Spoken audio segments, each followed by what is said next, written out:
Assalamualaikum warahmatullahi wabarakatuh. Bismillahirrahmanirrahim. Pasal selanjutnya tentang apa saja yang bisa mewariskan hafalan, kuat hafalan, dan di dalam apa yang dapat mewariskan lupa, gampang lupa. Yang pertama, asbab yang paling kuat untuk menguatkan hafalan adalah kesungguh-sungguhan, wal muwadhabah, dan istiqomah senantiasa menghafal.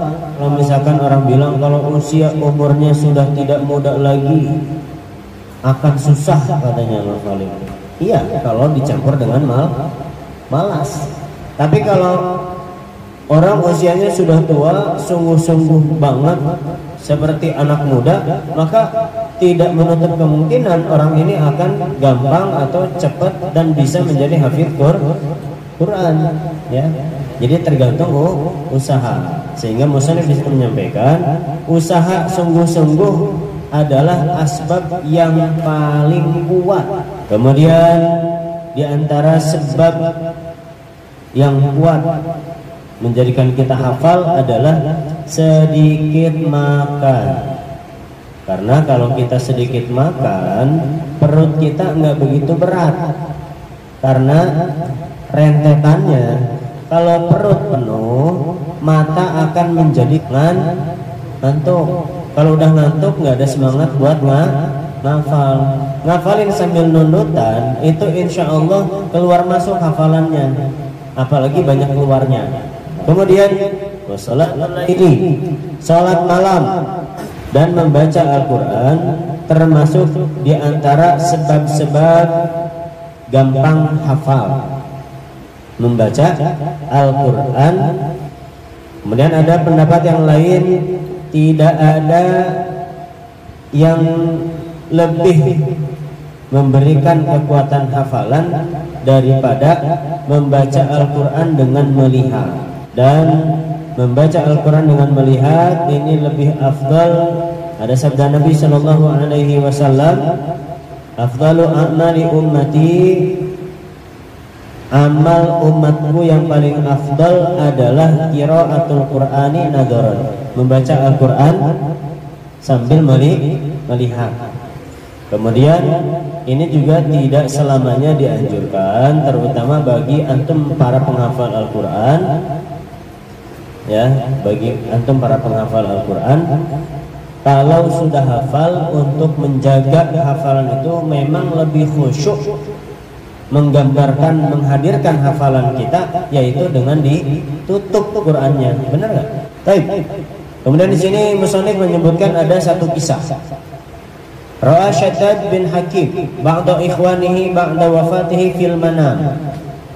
Syekh Shaddad bin Hakim pernah bermimpi di dalam tidurnya bertemu sebagian saudara-saudaranya setelah mereka meninggal. Faqala, dan Syekh Shaddad bin Hakim ini bertanya li akhihi, kepada saudaranya, ayya syai'in wajadtahu anfa, perkara apa yang kau dapati yang paling bermanfaat setelah meninggal dunia. Qala, saudaranya di dalam mimpinya ini menjawab, qiraatul Qur'ani nadhran, yang paling bermanfaat yang bisa kita jemput setelah meninggal dunia adalah membaca Al-Quran sambil melihat. Wa yaqulu inda raf'il kitabi, ini Syekh Shaddad bin Hakim memiliki kebiasaan kalau beliau ingin mengangkat kitab yang ingin beliau mutola'ah atau yang ingin beliau murojaah, beliau akan membaca doa Bismillahi wa subhanallahi walhamdulillahi wa la ilaha illallahu wallahu akbar wa la hawla wa la quwwata illa billahil aliyyil azim al-azizil alim adada kulli harfin kutiba wa yuktabu abadal abidina wa dahrad dahirina wa yaqulu ba'da kulli maktubatin, dan beliau akan membaca doa setiap beliau selesai menulis tulisan, selesai nulis satu baris, beliau akan membaca doa, amantu billahil wahidil ahad wahdahu la syarikalah wa kafartu bima siwah. Ini yang dibaca. Kemudian wa yukthiru salata ala nabi, dan beliau akan senantiasa memperbanyak salawat ke atas Nabi sallallahu alaihi wasallam. Fa innahu dzikrun lil alamin, maka itu adalah zikir untuk seluruh semesta alam. Qila syi'run, dikatakan ada salah satu syair yang menjelaskan tentang pengaduannya Imam Syafi'i rahimahullahu ta'ala kepada gurunya Imam Waki. Syakautu ila waki'in su'a hifzi fa arsyadani ila tarkil ma'asi fa innal hifdha fadlun min ilahin wa fadlullahi la yu'ta li'asi.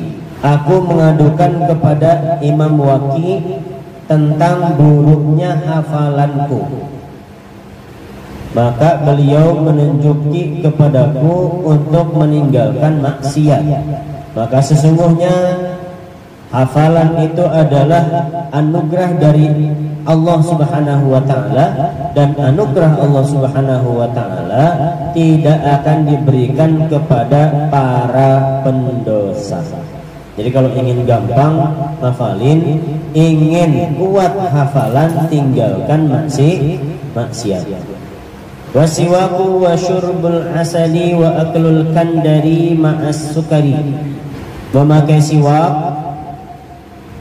kemudian minum madu, memakan kandar dicampur dengan gula, wa aklu ihda wa ishrina zabibah, dan makan kismis sebanyak 21 butir hamro, tapi yang berwarna merah, setiap hari ala rih, yaitu dalam keadaan lapar. Yurithul hifdha, bisa mewarisi gampang hafal atau kuat hafalannya.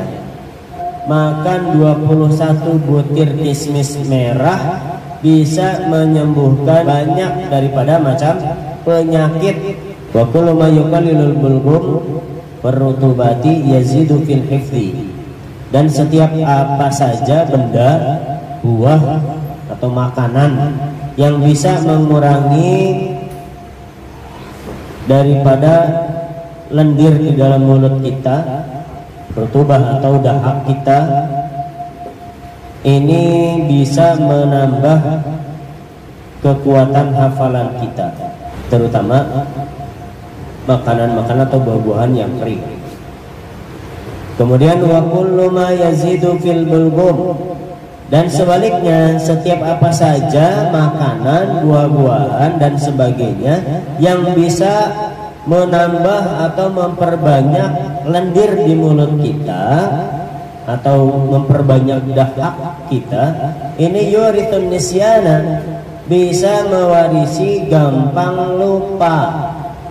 Kemudian wa kullu ma yazidu fil bulghum, dan sebaliknya setiap apa saja makanan, buah-buahan dan sebagainya yang bisa menambah atau memperbanyak lendir di mulut kita atau memperbanyak dahak kita, ini yurithun nisyana, bisa mewarisi gampang lupa. Dan adapun apa saja yang bisa mewarisi kelupaan, maka yang pertama adalah banyak melakukan maksiat atau dosa. Wal humum, terlalu banyak berpikir atau merisaukan fi umuri dunia, di dalam urusan-urusan dunia. Wal ahzan, terlalu banyak sedih di dalam urusan-urusan dunia. Kemudian terlalu banyak kesibukan dan mengaitkan diri di dalam perkara-perkara dunia. Ini adalah hal yang bisa mengurangi kekuatan hafalan kita, bahkan bisa mewariskan kepada kita kelupaan. Kemudian faqad dzakarna annahu la yanbaghi lil aqil an yahtamma li amri dunya li'annahu yadurru wa la yanfa'u. Dan kami telah menyebutkan bahwasanya tidak layak bagi orang yang sehat akalnya untuk merisaukan urusan-urusan dunia. Kenapa? Karena terlalu banyak berpikir tentang urusan dunia, ini akan membahayakan dia dan tidak memberikan banyak manfaat. Wa humumud dunya la takhlu anidz zulmah fil qalbi.